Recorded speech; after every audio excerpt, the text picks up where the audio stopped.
안녕하세요. 문화캐스터 레몬입니다. 오늘 함께 읽을 작품은 바리댁입니다. 이 작품은 고귀한 신분이지만 부모에게 버림받은 바리공주의 일대기를 담고 있지요. 이런 종류의 작품을 본풀이라고도 하는데요. 본풀이는 어떻게 신이 탄생했고 어떤 일들을 거쳐 어떤 신이 되었나를 풀어내는 무가입니다.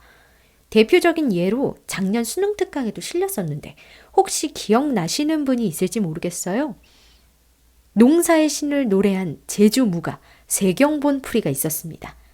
그렇다면 바리공주는 어떤 신이 될까요? 바로 죽은 이의 넋을 위로하고 영혼을 극락세계로 인도하는 신이죠.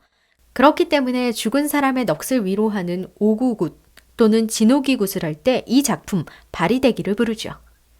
먼저 주인공부터 살펴볼까요? 바리공주는 천별산을 다스리는 오구대왕과 길대부인 사이에서 태어난 막내 공주입니다. 오구대왕은 길대 부인을 부인으로 맡기 전에 용하다는 천하궁의 가리박사에게 국가의 기륭을 묻습니다. 여기서 가리박사는 박수, 즉 남자 무당이라고 생각하시면 돼요. 옛날에는 혼례식이라든지 국가의 중한 일을 논할 때에 점괘를 보곤 했거든요. 가리박사는 올해의 길예, 즉 결혼식을 올리면 딸만 7명을 낳지만 다음 해에 길례를 하면 아들만 3을 낳는다고 합니다. 대를 이어야 하는 왕의 입장에서는 당연히 내년을 기다리는 편이 옳았어요. 하지만 오구대왕은 가리박사의 예언을 무시하고 당장 결혼식을 올립니다. 그 후 길대 중전마마는 6명의 공주를 낳았죠. 어머, 예언이 백발백중이죠. 어쨌든 마지막에도 딸을 낳게 되자 마마는 울음을 터뜨립니다. 오구대왕도 화가 아주 많이 났지요. 자기가 잘못해놓고, 그죠? 오구대왕은 바리공주를 버리기로 합니다. 버리는 것도 정성이에요. 옥함에 국왕공주라고 새기고 자신과 중전마마의 생활일시 그리고 아기의 생활일시를 옥고름에 맨 다음에 자물쇠를 채워서 바리공주를 바다에 버립니다. 하지만 바리공주는 쉽게 물에 가라앉지 않죠. 1번, 2번, 3번째가 되어서야 금거북이 나타나서 옥함을 등에 지고 사라집니다. 바다에 떠도는 옥함을 발견한 존재는 석가세존이었습니다. 석가세존은 비리공덕 하라비와 비리공덕 할미에게 바리공주를 맡기려고 하지요. 비리공덕 하라비와 할미 역시 보통 인물은 아니었는데요. 공덕을 많이 쌓아서 공덕 하라비, 공덕 할미로 불리고 있었습니다. 아무리 마음이 착해도 아이를 키울 처지가 되지 못하면 아이를 선뜻 맡을 수가 없겠죠? 그래서 이들은 이렇게 말합니다. 봄과 가을에는 들에서 머무르고 겨울에는 굴 속에서 머무는데 어찌 중한 자손을 데려다 기르겠습니까? 그러자 석가세존이 말하죠. 이 아기를 데려다 기르면 집도 생기고 옷과 밥이 절로 생길 것이니 데려다 길러라. 그리고는 훅 하고 갑자기 어디론가 사라집니다. 하라비와 할미가 아이를 깨끗하게 씻기고 뒤로 돌아서자마자 거기에 갑자기 없던 초가삼간이 떡하니 자리 잡고 있습니다. 이렇게 바리공주와 비리공덕 부부의 거처가 마련되지요. 바리공주는 무럭무럭 자라면서 가르치지 않아도 세상 모든 학문을 다 알고 있었습니다. 다만 그녀가 모르는 것은 단 한 가지뿐이었죠. 부모가 누구인지 몰랐죠. 그렇게 바리공주는 15살이 됐습니다. 그 무렵 대왕 부부는 모두 위중한 병이 들어서 생사를 넘나들고 있었어요. 모든 약을 써도 낫지 않자 대왕은 신하를 시켜서 가리박사에게 점괘를 받아오도록 시키죠. 가리박사 누구였죠? 맞습니다. 올해 결혼하면 딸만 7명, 다음에 결혼하면 아들이 3명 이라고 예언했던 무당이었죠. 하지만 가리박사로부터 들은 점괘는 비참하기만 합니다. 동쪽에는 해가 떨어지고 서쪽에는 달이 떨어지니 양전마마가 한날 한시에 승하하리다. 바리공주의 사처를 찾으소서. 여기서 사처는 버린 곳이라는 뜻입니다. 즉 바리공주를 버린 곳으로 다시 가보고 바리공주를 찾으라는 이야기겠지요. 그런데 세월이 얼마나 오래 흘렀어요. 10년도 넘게 흘렀는데요. 대왕은 푹 하고 긴 한숨만 내쉽니다. 엎친 데 덮친 격으로 궁중에 푸른 옷을 입은 동자가 나타나서 이렇게 말합니다. 고전소설에서 푸른 옷을 입은 동자는 하늘에서 내려온 인물이다 라고 생각하시면 돼요. 아니나 다를까 옥황상제가 보냈다네요. 동자는 이렇게 말합니다. 옥황상제가 점지한 7번째 공주를 버린 죄로 두 분은 한날 한시에 세상을 뜨게 되실 겁니다. 지금 사자들이 오고 있습니다. 아이고, 자식 버린 죄가 천벌로 돌아왔네요. 벼랑 끝에 몰린 부부는 동자에게 방법을 구합니다. 동자가 얄미워요. 아무렇지도 않게 방법을 가르쳐 줍니다. 다행히 방법이 있기는 있대요. 바로 동해 용왕과 서해 용왕이 있는 용궁에서 약을 먹거나 삼신산 불사약과 복례방장 무장승의 약수를 마시면 된다고 하네요. 여기서 복례방장은 신선들이 산다는 복례산과 방장산을 한꺼번에 가리키는 말이에요. 말은 참 좋다. 간단하다. 그렇죠. 그런데 그게 말처럼 쉽냐고요. 용궁에 가는 길이 동네 마실 나가는 일이에요? 심지어 복례방장은 죽은 사람만 갈 수 있는 곳이라고요. 사정이 이러니까 앞에서는 대왕님 하고 신하들이 떠받들어도 대왕 부부를 위해서 약을 구하러 가겠다는 사람이 아무도 없습니다. 누가 자신의 생명을 담보로 위험을 무릅쓰겠어요? 과연 대왕 부부는 살아남을 수 있을까요?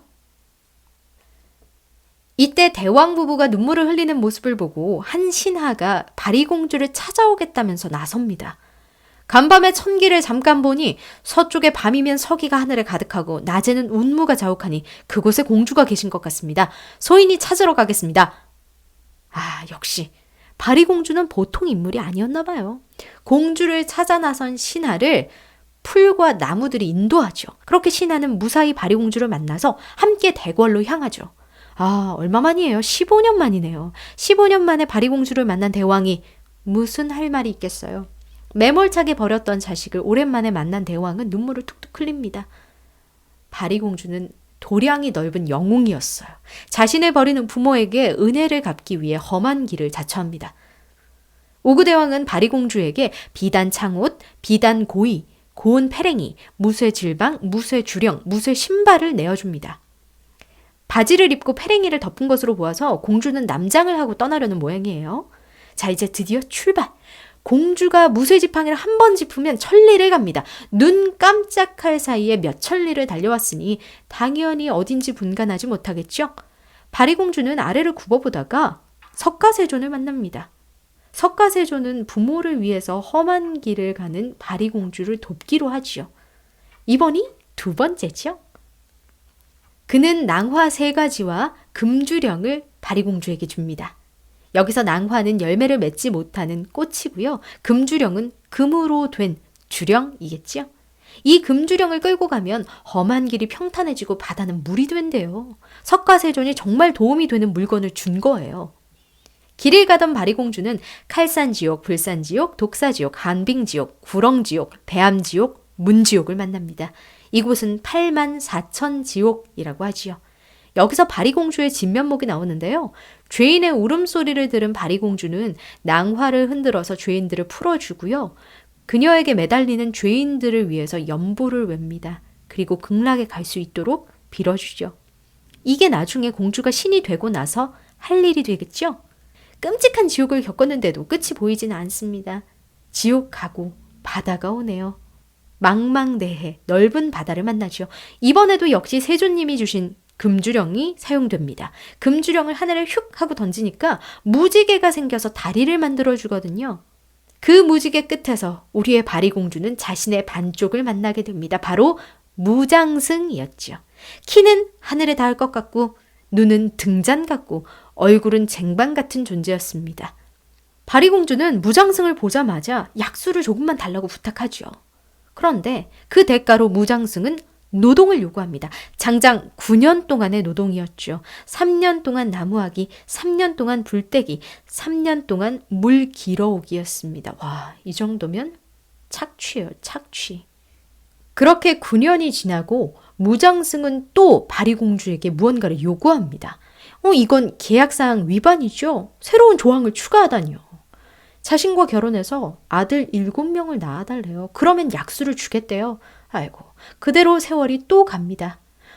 드디어 무장승의 모든 소원을 이루어준 바리공주는 약수와 계안초, 숨사리, 뼈사리, 살사리 꽃을 구해서 바쁘게 떠납니다.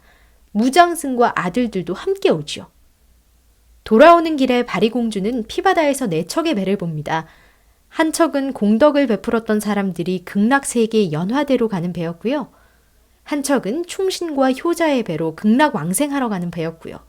한 척은 역적과 불효자, 살인하고 험담한 자들이 화탕지옥과 칼산지옥으로 끌려가는 배였죠. 마지막 배는 자식이 없는 귀신과 해산길에 죽은 망자, 49제 진호귀세남을 받지 못한 사람, 즉 죽은 이를 인도하는 굿을 받지 못한 사람들이 탄 배였습니다. 바리공주는 이 배를 향해 연부를 외워서 이들이 극락왕생할 수 있도록 도와주지요.